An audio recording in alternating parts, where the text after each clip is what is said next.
Everyone, welcome to a new session and new class. And today's class is on a new topic, that is Ohm's law. Basically, today's class is a one kind of continuation of previous class. So, you, if you have not seen yet, then please go and check the previous class. So, in our previous class, we just discussed about basic ideas of electricity. That means current, potential difference, and all about that. So আজকের class আমরা mainly শুরু করব the flow of current, and to define that, to explain that, we will going to use the Ohm's law. Okay, so যদি let's start with a basic idea that why does current flow. ওকে, কেন current flow হয়? So একটা basic idea, basic simple example আমরা যদি নিই, তাহলে আমরা দেখতে পাবো যে this is two container, we have two containers. একটায় আমরা দেখতে পাচ্ছি ওয়াটার ফিল্ড রয়েছে up to this mark, and সেকেন্ডটায় কম্পারেটিভলি নিচে রয়েছে, দরকার ছিল না যদিও, যাই হোক আমি এখানে নিচে এঁকেছি, and it is filled with up to that mark. Okay, now যদি আমি এখানে একটা ছোট্ট হোল করে দিই, এখানে একটা ছোট্ট পাইপ লাগিয়ে দিই, হোল করে দিই, দেন we expect an water flow from this container to this container. ঠিক আছে, এখান থেকে এখানে একটা ওয়াটার ফ্লো হবে। কতক্ষণ ওয়াটার ফ্লো কন্টিনিউ হবে? Up to the bottom end of the hole. এই লেভেল অবধি, হোলের যে বটম এন্ড সেই অবধি কিন্তু আমাদের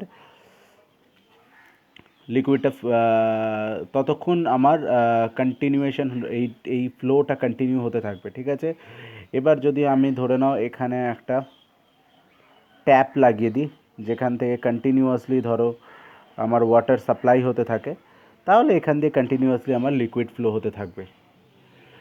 বাট এই কন্ডিশনে আমরা দেখি এখানে দুটো কন্টেনার আছে, দুটো কন্টেনারে সেম হাইট অবধি আমরা কিন্তু লিকুইড ওয়াটার ফিল করে রেখেছি।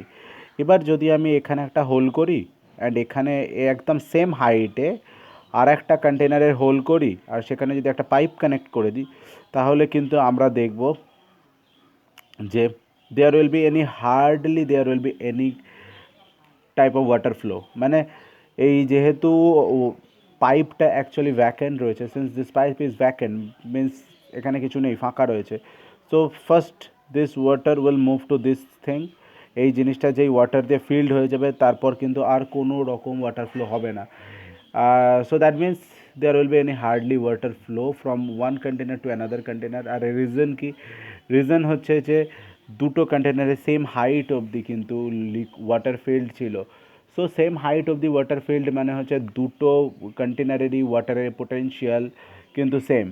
ওকে, তো সেম জিনিস, with the same analogy we can define the current flow. Current actually flows due to the potential difference. একটা terminal, one terminal that is connected to the positive terminal of the battery, and another terminal is connected to the negative terminal of the battery. That means যে টার্মিনালটা positive terminal, battery টার্মিনালের সাথে connected আছে, that has a higher potential. যে টার্মিনালটা lower sorry negative টার্মিনালের সাথে battery connected রয়েছে, that has a lower potential. মানে হচ্ছে এই হচ্ছে একটা wire. Okay, this is a wire,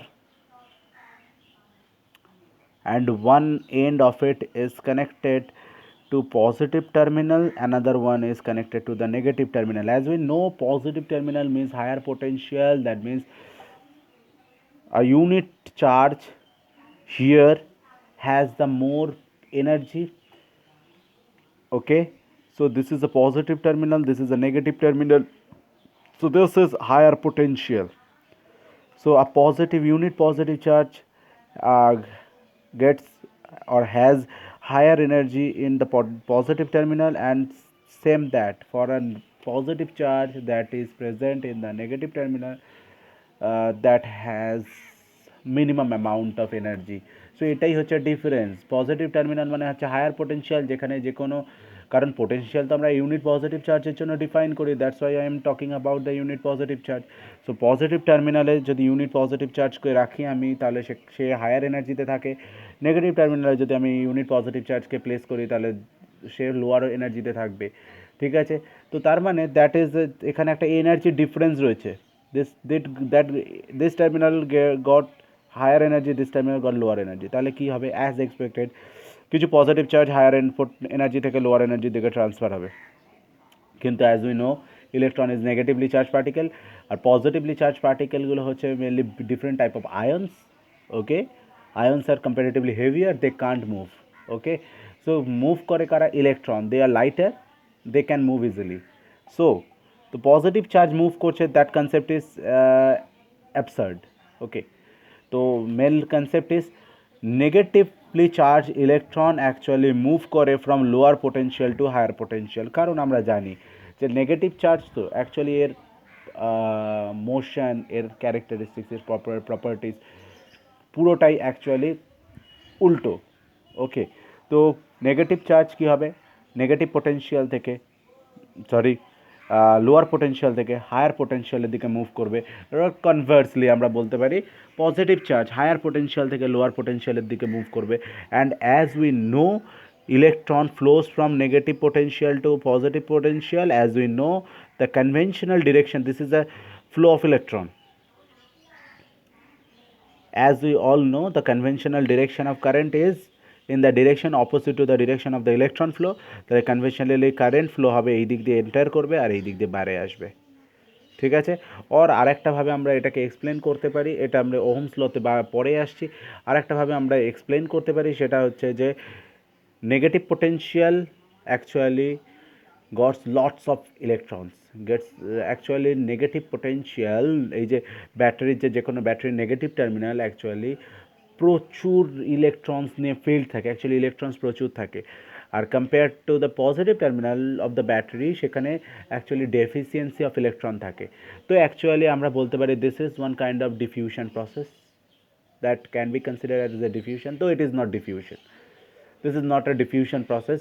মানে ইলেকট্রন জাস্ট ডেন্সিটির জন্য ডিফারেন্সের জন্য ফ্লো হয় না, actually electron feels up force, electron actually একটা ফোর্স ফিল করে due to this potential difference between two terminal, তার জন্য ইলেকট্রন অ্যাকচুয়ালি ড্রিফট করে। ড্রিফট মিনস আমরা we all know about the drifting of car, তো that the same things, electron actually drifts, মানে ওটাকে টেনে নিয়ে যায়।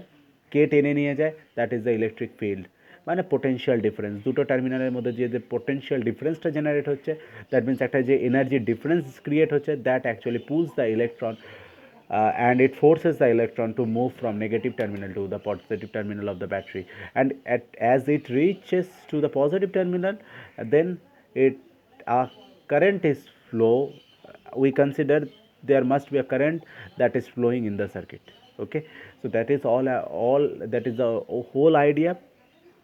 এবার ইম্পর্টেন্ট জিনিস যেটা, সেটা হচ্ছে যদি পোটেনশিয়াল ডিফারেন্স বেশি হয়, দ্যাট মিন্স পোটেনশিয়াল ডিফারেন্স বেশি কী করে হতে পারে, that means this positive terminal goat more and more amount of energy.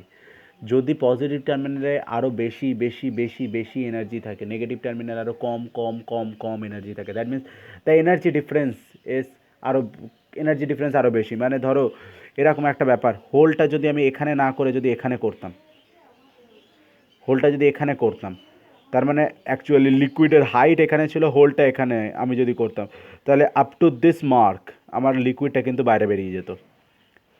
তো যদি আমার এখানে হোলটা থাকতো, দেন আমার কিন্তু আপ টু দিস মার্ক লিকুইডটা বাইরে বেরোতো।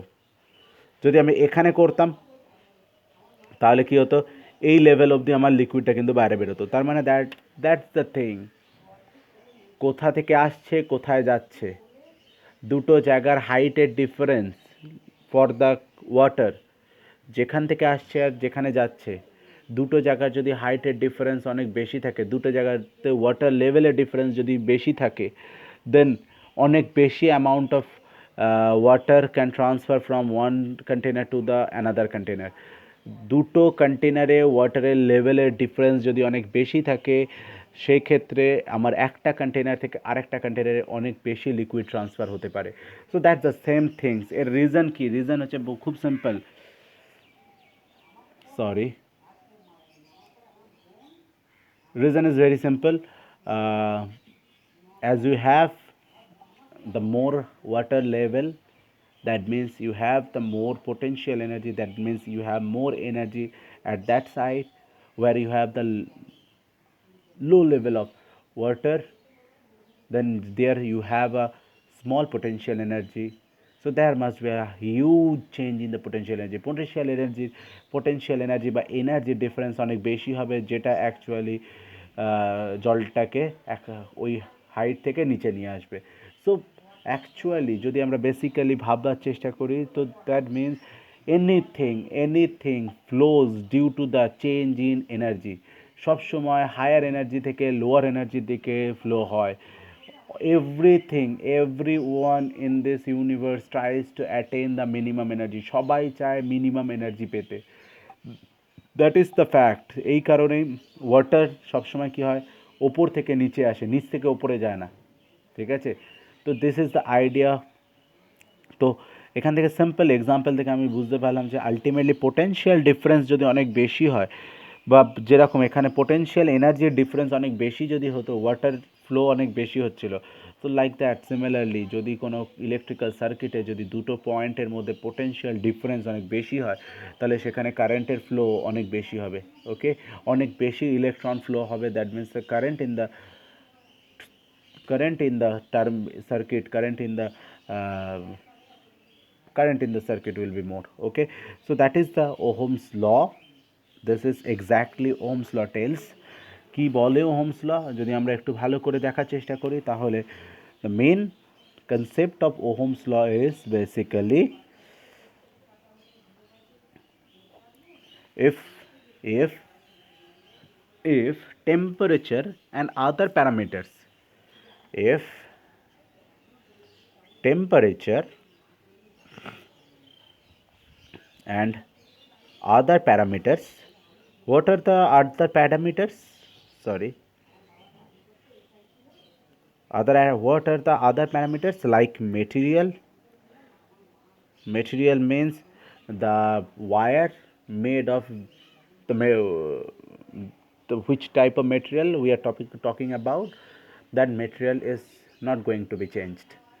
ওকে, যে মেটেরিয়ালটা দিয়ে ওয়্যারটা তৈরি হয়েছে, আমরা যখন ওহমস ল ডিসক্রাইব করব, তখন মেটেরিয়াল অফ দ্য ওয়্যার কোনোভাবে চেঞ্জ হতে পারবে না। And the temperature, if this things remains constant, if temperature other parameters remain unchanged, then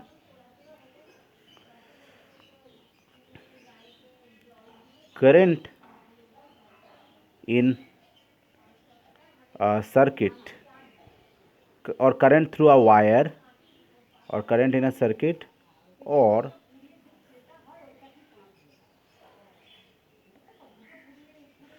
through a wire is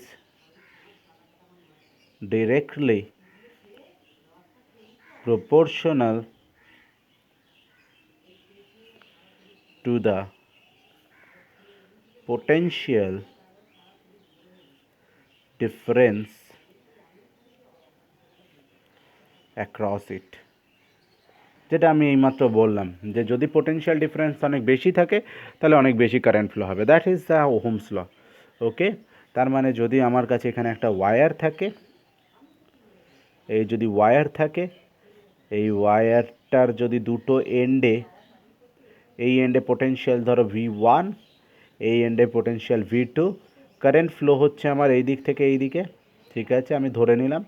তার মানে obviously current always flows from higher potential to lower potential. তার মানে current যদি higher potential থেকে lower পোটেনশিয়ালের দিকে flow হয়, তাহলে আমাকে বুঝে নিতে হবে যে that means V1 is at higher potential and V2 is at lower potential. So if this is the direction of current, তার মানে expected direction of flow of electron কোন দিক থেকে কোন দিকে হবে, from V2 to V1, that is the direction of flow of electron.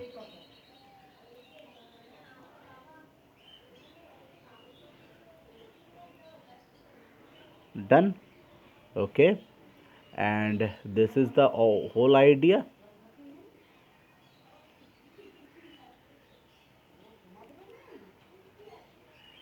Okay, and this is the whole idea, যে এই হচ্ছে ব্যাপার। দেন তাহলে অ্যাকর্ডিং টু ওহমস ল কী হবে? According to Ohm's law, the current in the circuit is directly proportional to the potential difference. This one got the potential V1, this one got the potential V2. The potential difference, that is PD, is V1 minus V2, and it is directly proportional to the current. So V1 minus V2 is directly proportional to the current. Okay, so if we consider this V1 minus V2 as V, so V is proportional to I when other parameters are constant like temperature and the other parameters. So V equals to some constant into I, where R is the proportionality constant. Okay, constant.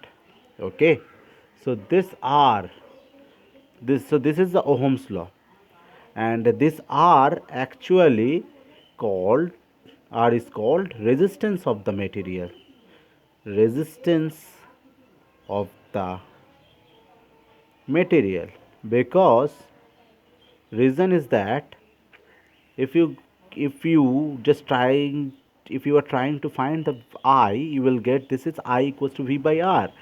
So that means it is showing that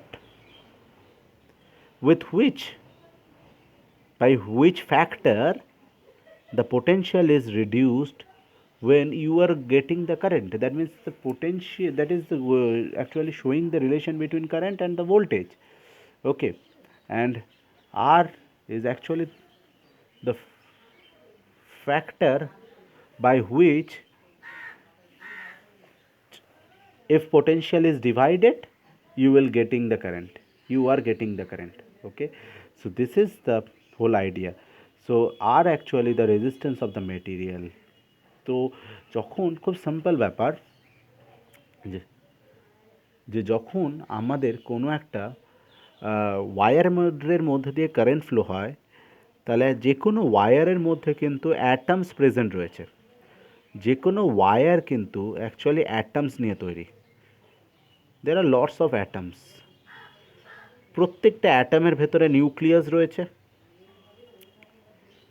যখন কোনো electron এই ওয়্যারের মধ্যে দিয়ে pass করতে চায়, negatively charge electron যখন pass করতে চায়, they actually collides with this atoms. এবার কলিশন মানে ডিরেক্টলি কলিশন, কারণ আমরা জানি অ্যাটম মোস্টলি ভ্যাকেন্ট হয় না। ডিরেক্ট কলিশন এরকম হতে পারে না, ডিরেক্ট কলিশন খুব রেয়ার, যখন আমাদের ইলেকট্রনটা ডাইরেক্ট গিয়ে নিউক্লিয়াসের সাথে কোলাইড করলো, বাট দিস ইজ রেয়ার কারণ নিউক্লিয়াস অনেক ছোটো হয়। মোস্ট অফ দ্য কেসেস কী হয়, যখন এই ইলেকট্রনগুলো ট্রাভেল করে তখন অ্যাকচুয়ালি এই যে অ্যাটমগুলো তাদের নিউক্লিয়াসগুলো ইলেকট্রনকে কিন্তু অ্যাট্রাক্ট করে।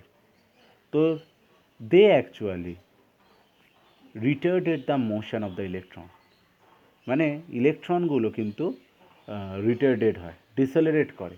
অ্যাট্রাক্ট করে নিলে কি হবে, ইলেকট্রনটা যে ভেলোসিটি নিয়ে ট্রাভেল করার উচিত, সে যদি রাস্তায় যদি অ্যাটমগুলো তাকে অ্যাট্রাক্ট করে, নিজেদের দিকে আটকে রাখার চেষ্টা করে, তাহলে কিন্তু সেম ভেলোসিটি নিয়ে আর মুভ করতে পারবে না।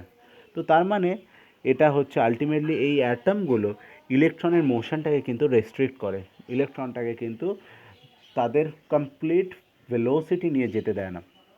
তো ইলেকট্রন যদি কমপ্লিট ভেলোসিটি নিয়ে না মুভ করতে পারে, তাহলে অবভিয়াসলি কারেন্ট ফ্লো কী হবে, রেস্ট্রিক্টেড হবে, and that actually termed as the resistance. মানে এটাকেই আমরা আলটিমেটলি রেজিস্ট্যান্স হিসেবে ডিফাইন করি মেটেরিয়ালের মধ্যে। ওকে, বোঝা গেল? তো এই হচ্ছে ব্যাপার, this is the resistance. Okay, now unit of the resistance.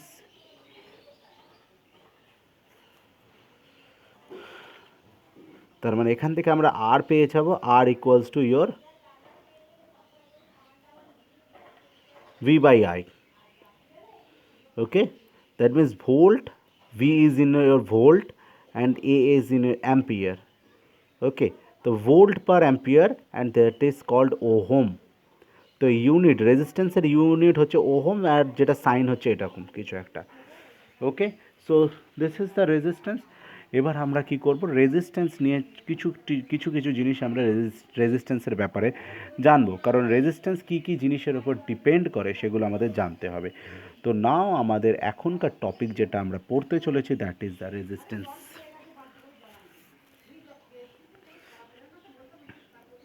Okay, so resistance. Now first point that I want to mention in front of you, mention to you, that যে রেজিস্ট্যান্স মানে হচ্ছে আলটিমেটলি ওয়্যারের মধ্যে দিয়ে যখন current flow হয় সে যে amount of opposing force feel করে। ওকে, জাস্ট একটা সিম্পল এক্সাম্পল দিই তাহলে বোঝা যাবে। একটা কোচিং ক্লাস আছে, কোচিং ক্লাসে ধরো ছুটি হয়েছে, কোচিং ক্লাসের সামনে একটা পাতলা রাস্তা রয়েছে, যে লেনটা রয়েছে সেটা খুব narrow lane. There is a lane in front of A coaching class which is very narrow. এবার কোচিং ক্লাস থেকে যদি ছুটি হয় তাহলে কি হবে, যে কোনো ক্লাস এন্ড হওয়ার পর সেখান থেকে অনেক ছেলেরা মেয়েরা বেরোবে, অনেক স্টুডেন্টসরা বেরোবে যারা একসাথে ওই লেনের মধ্যে দিয়ে যাওয়ার চেষ্টা করবে, তাই তো? যদি লেনটা ন্যারো হয় দেন কি হবে, তারা একজন আরেকজনের সাথে কোলাইড করবে, ধাক্কা খাবে, কেউ কিন্তু ফ্রিলি মুভ করতে পারবে না। তো এটা প্রবলেম। তার মানে যদি লেনটা খুব ন্যারো না হয়, যদি ওয়াইড হতো তাহলে কিন্তু তারা ইজিলি মুভ করতো। That is same for the electron. যদি ওয়্যারটা খুব পাতলা হয়, ইলেকট্রনগুলো যাওয়ার সময় একজন আরেকজনের সাথে কোলাইড করতে পারে, একসাথে অনেক বেশি ইলেকট্রন ফ্লো হতে পারবে না, দেন কারেন্ট ফ্লো কী হবে, রেস্ট্রিক্টেড হবে, কারেন্ট কিন্তু অত ভালোভাবে ফ্লো হতে পারবে না উইথ আ ন্যারো ওয়্যার। তাহলে আমি যদি রেজিস্ট্যান্সের কথা বলি, রেজিস্ট্যান্স কী হবে, ইনক্রিজ করবে ফর ন্যারো ওয়্যার, ডিক্রিজ করবে ফর ওয়াইড ওয়্যার। তার মানে R is inversely proportional to the area of cross section. A হচ্ছে area of cross section of the wire. তাহলে ওয়্যার যদি পাতলা হয় তাহলে সেক্ষেত্রে অপোজিং ফোর্স সেটা তোমার বাড়বে, তার মানে ইজিলি ইলেকট্রনস ফ্লো হতে পারবে না, রেজিস্ট্যান্স বাড়বে। তো narrow wire actually higher resistance provide করবে, wide wire actually lower resistance provide করবে। Okay, second one, length of the wire. এক খুব সিম্পল এক্সাম্পল, যদি আমি ধরো এই একই ব্যাপার, এই কোচিং ক্লাসটা আলটিমেটলি ধরো যে সামনের লেনটা রয়েছে এই লেনটা ধরো 200 মিটার লং, 200 মিটার লম্বা। তাহলে ধরো কোচিং ক্লাস থেকে যদি আমার 10টা স্টুডেন্ট বেরোয় তাহলে তারা এই 10টা স্টুডেন্টই এই লম্বা লেনটা ক্রস করে কিন্তু চলে আসতে, বাইরে বেরিয়ে আসতে পারবে। But if this lane is 200 kilometre long, 200 kilometre যদি লম্বা হয় এই লেনটা, তাহলে হার্ডলি কোনো স্টুডেন্ট কিন্তু এই লেনটার বাইরে আসতে পারবে। So that is the same for the electrons. যদি লেন্থ অফ দ্য ওয়্যার অনেক বেশি হয় তাহলে ইলেকট্রনস ফ্লো যেটা সেটা কমে যাবে, কারণ যদি লেন্থ অফ দ্য ওয়্যার ছোটো হয়, huge amount of electron actually ওই ওয়্যার ক্রস করে চলে যেতে পারবে। বাট যদি লেন্থ অফ দ্য ওয়্যার অনেক বেশি হয় তাহলে এই লম্বা ওয়্যার এটা ট্রাভেল করতে গেলে যা এনার্জি লাগবে, maybe that much of energy কোনো ইলেকট্রনের মধ্যে রইলো না, আর তারা কিন্তু পারলো না এই লম্বা ওয়্যারটাকে ক্রস করতে। তার মানে বোঝাই যাচ্ছে যত লম্বা ওয়্যার সেটা ট্রাভেল করতে, সেটা মধ্যে দিয়ে পাস করতে, সেটা পেরিয়ে যেতে অ্যাকচুয়ালি সেটা ক্রস করতে অনেক বেশি অ্যামাউন্ট অফ এনার্জি লাগবে, অনেক বেশি কষ্ট হবে। তার মানে R is directly proportional to the length of the wire. যত বেশি লেন্থ তত বেশি কষ্ট, দ্যাট মিন্স তত বেশি resistance for the current to flow. Okay, well L is the length of the wire. Okay okay, আর থার্ড কিসের ওপর রেজিস্ট্যান্স ডিপেন্ড করে, that is on material type. কারণ আমরা জানি যে আমাদের কিছু কিছু that is the material type, that is the material type.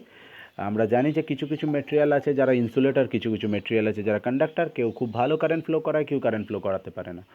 So that is the material টাইপের ওপর ডিপেন্ড করবে রেজিস্ট্যান্স কীরকম কী হবে, সে কারেন্ট অ্যাকচুয়ালি ফ্লো করাতে দেবে বা দেবে না। Okay, so now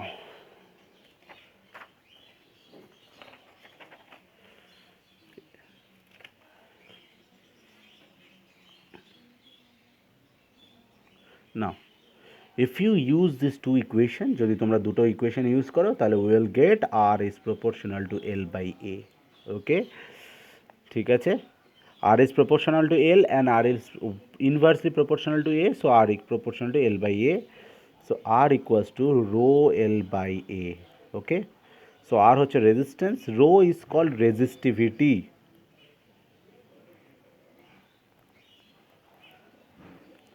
Or specific resistance. এটা completely material property. This is material property, মানে এটা মেটেরিয়াল টু মেটেরিয়াল চেঞ্জ হলে কিন্তু এই জিনিসটা চেঞ্জ হয়ে যাবে।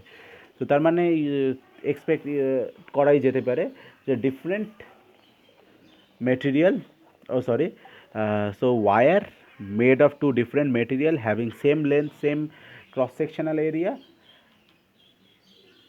must have the different amount of resistance. দুটো ওয়্যার যাদের length same, area of cross section same, but দুটো ডিফারেন্ট মেটেরিয়াল দিয়ে তৈরি হলে তাদের রেজিস্ট্যান্স কিন্তু ডিফারেন্ট হবে। এই হচ্ছে ব্যাপার। ওকে, সো এখান থেকে আমরা যদি স্পেসিফিক রেজিস্টিভিটিকে ডিফাইন করি, so R equals rho equals to হবে R into A by L. Okay, if A equals to 1 metre square, L equals to 1 metre, then rho equals to R. Okay, so আচ্ছা, তার আগে আরেকটা জিনিস করতে হবে, যেটা হচ্ছে আমাদের ইউনিট বার করতে হবে।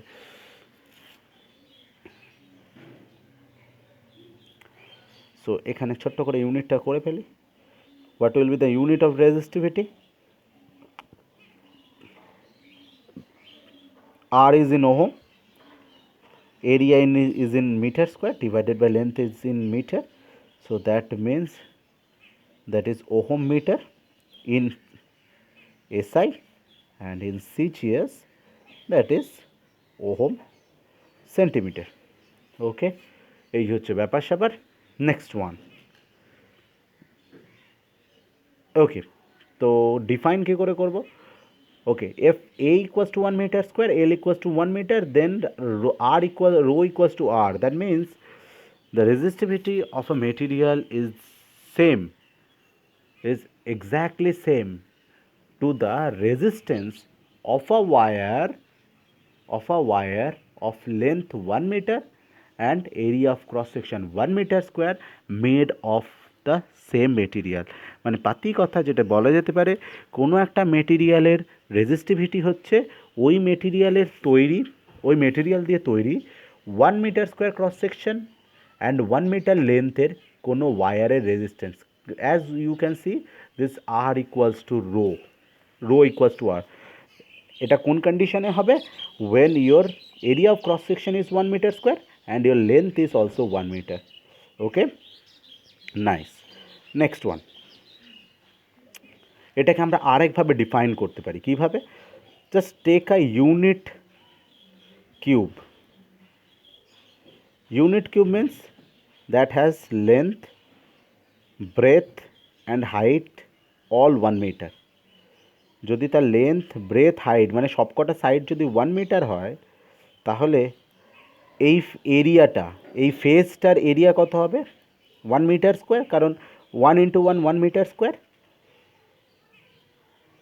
এই যে পেছনের যে এরিয়াটা, এই এরিয়াটা, this face, area of this face is also 1 metre square and the distance between this two faces are 1 metre. দেখো আমাদের এই প্রবলেমটা কিন্তু এখানে সলভ হচ্ছে। যদি আমি একটা ইউনিট কিউব বানাই আর দুটো ডিফারেন্ট ফেজ দেখি, তাহলে দুটো ফেজেরই এরিয়া হচ্ছে 1 মিটার স্কোয়ার আর ফেজ দুটোর মধ্যে ডিস্টেন্স হচ্ছে 1 metre. So you can take it as a wire that has a cross section of 1 meter square and with a length of 1 meter. তো এই রকম একটা জিনিস আমরা নিতে পারি। তাহলে সেক্ষেত্রে রেজিস্টিভিটি ডেফিনেশন কী হবে? Resistivity will be the resistance between, resistivity will be the resistance between two opposite phases, মানে অ্যাকচুয়ালি এই দুটো phase, resistance between two opposite phases of a unit cube made of the material. Okay, তার মানে পাতি কথা যে একটা মেটেরিয়ালের তৈরি ইউনিট কিউবের দুটো অপোজিট ফেজের মধ্যে রেজিস্ট্যান্সকেই আমরা রেজিস্টিভিটি অফ দ্য মেটেরিয়াল বলি। কেন দুটো অপোজিট ফেজের মধ্যে রেজিস্ট্যান্সকে রেজিস্টিভিটি বলি? কারণ আমরা দেখলাম রো ইকুয়ালস টু আর, ঠিক আছে, কখন? যখন এরিয়াটা 1 metre square and length 1 metre. তো এই কন্ডিশনে আমার এরিয়াটা 1 মিটার স্কোয়ার হয়ে যাচ্ছে আর লেন্থটা 1 মিটার হয়ে যাচ্ছে। So what is the resistivity? Definition of resistivity is, it is the resistivity of a material is the resistance between two opposite faces of a unit cube made of this material. Okay, তো এই হচ্ছে তিনটে property যার উপরে resistance of the material depend করে। আর fourth one যেটার উপরে resistance of the material depend করে সেটা হচ্ছে টেম্পারেচার। ঠিক আছে, টেম্পারেচার অ্যাকচুয়ালি ইনক্রিজ করলে resistance of the material increase করে। এর রিজন কি? অ্যাকচুয়ালি আমরা জানি টেম্পারেচার ইনক্রিজ করলে, temperature means the heat ultimately. তো টেম্পারেচার ইনক্রিজ করলে যে কোনো মেটেরিয়ালের ভেতরে যে অ্যাটামগুলো থাকে তারা কি হয়, ভাইব্রেট করতে শুরু করে। ঠিক আছে, জিগলিং, যেটাকে আমরা ভালো কথায় ইংলিশে বলি জিগল করে। ঠিক আছে, ধরো এই হচ্ছে একটা কিউবই ধরলাম, কোনো অসুবিধা নেই। এর ভেতরে যে অ্যাটমটা ছিল, যে অ্যাটমটা এমনিতে স্টেডি ছিল, রেস্টে ছিল, যেই আমরা টেম্পারেচার বাড়াবো, হিট দেবো, তখন কী হবে, এটা টু অ্যান্ড ফ্রো মোশন, এটা অসিলেট করা, ভাইব্রেট করা স্টার্ট করবে। সো একটা অ্যাটম ইন রেস্ট, একটা ইলেকট্রন যাচ্ছে, সে হয়তো বেশ কিছুটা দূর দিয়ে যাচ্ছে, তার সাথে তাহলে তার কোনো ইন্টারাকশান হতো না। কিন্তু যদি সে অসিলেট করে, সে টু অ্যান্ড ফ্রো মোশনে থাকে, তাহলে এমন হতেও পারে যে এখন কিন্তু ওই ইলেকট্রনটা কিন্তু এই অ্যাটমটার সাথে কোলাইড করে যাবে। ধরো একটা ইলেকট্রন যে এইখান দিয়ে যাচ্ছিলো, সে এই যদি রেস্টে থাকতো তাহলে ইলেকট্রনটা কিন্তু ওই অ্যাটমের সাথে কোনো কলিশন হতো না। কিন্তু যেহেতু এ টু অ্যান্ড ফ্রো মোশনে আছে, এখন এই ইলেকট্রনটার সাথে কিন্তু এই অ্যাটমটার কোলাইড করার প্রবাবিলিটি বেড়ে যাবে। সো দ্যাটস ওয়াই যত টেম্পারেচার বাড়াবে তত অ্যাটমগুলো ভাইব্রেট করতে থাকবে আরও বেশি, ভাইব্রেশন বাড়বে, অ্যান্ড ইলেকট্রনগুলো আরও বেশি করে অ্যাটমের সাথে কোলাইড করবে, রেজিস্ট্যান্স ইনক্রিজ করবে। Okay, so resistance at temperature T equals to R0 into 1 plus alpha T.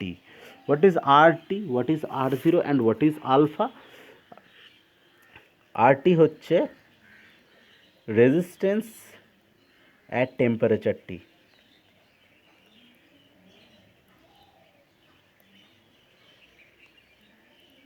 R0 resistance of the wire at 0 degree centigrade. And what is alpha? Alpha is called coefficient of temperature, coefficient of resistance, temperature coefficient of resistance. Okay, so this is all about resistance of a wire. Okay, now Ohm's law কে যদি আমরা গ্রাফে plot করি, মানে যদি একটা মেটেরিয়ালের জন্য আমরা Ohm's law, একটা কন্ডাক্টারের জন্য আমরা জানি দুটো টাইপের মেটেরিয়াল হয়, বাট অ্যাকচুয়ালি তিনটে টাইপের মেটেরিয়াল হয়। One is conductor, another one is semiconductor, and third one is insulator. Okay, so for conductor যদি আমরা ওহমস ল প্লট করি তাহলে আমরা কিছু গ্রাফ দেখতে পাবো, কারণ Ohm's law actually V equals to I R, so actually V proportional to I. তাহলে আমাদের ভি ভার্সেস আই গ্রাফ যেটা হয় সেটা কিন্তু স্ট্রেট লাইন হবে, that is a proportionality curve. Okay, কিন্তু যেটা এই জন্য আমরা কি বলি, দিস ইজ, যাদের জন্য এরকম একটা কার্ভ দেখতে পাওয়া যায় ওহমস, তার মানে তারা ওহমস ল ফলো করে, they are called ohmic material. those materials actually obeys the Ohm's law, those are called ohmic material. কিন্তু কিছু কিছু মেটেরিয়াল আছে, কিছু কিছু মেটেরিয়ালের তৈরি কিছু কিছু ডিভাইস আছে, লাইক তাদের মধ্যে আমরা মেটেরিয়াল যদি বলি, মেটেরিয়ালের নাম হচ্ছে silicon, germanium, they are called semiconductor. এদের দিয়ে তৈরি কিছু ডিভাইস যাদের নাম হচ্ছে ডায়োড, ট্রানজিস্টার্স। এদের জন্য কি হচ্ছে, আইভি ক্যারেক্টারিস্টিক্স কিন্তু current versus voltage characteristics is not a straight line, that may be like that. For this materials, যাদের জন্য এই মেটেরিয়াল, যাদের জন্য এইরকম কার্ভ দেখতে পাওয়া যায়, তাদেরকে আমরা বলি নন ওহমিক মেটেরিয়াল। এক্সাম্পল, সবসময় যে মেটেরিয়ালের জন্য এরকম কার্ভ হবে সেরকম না। মেটেরিয়াল হয়তো আইভি ক্যারেক্টারিস্টিক্সের মতো স্ট্রেট লাইন দেখাচ্ছে, এরকম দেখাচ্ছে স্ট্রেট লাইন, বাট তাদের তৈরি কিছু ডিভাইস কিন্তু এরকম দেখাতে পারে। সেরকম কিছু ডিভাইসের নাম হচ্ছে diode, ট্রানজিস্টার্স। They are made of mainly semiconductors, ঠিক আছে। কন্ডাক্টর দিয়ে এই রকম জিনিস বানানো যায় না, আর তার গ্রাফ এরকম পাওয়া যায় না। কন্ডাক্টর দিয়েও বানানো যায়, যার জন্য আমরা নন ওহমিক ক্যারেক্টারিস্টিক্স পাই কিছু কিছু ডিভাইসের ক্ষেত্রে, সেগুলোর আলাদা আলাদা আছে, ঠিক আছে। So that is the end of today's discussion. Next class হবে তাহলে আমাদের পাওয়ার কনজাম্পশন নিয়ে। ওকে, থ্যাংক ইউ।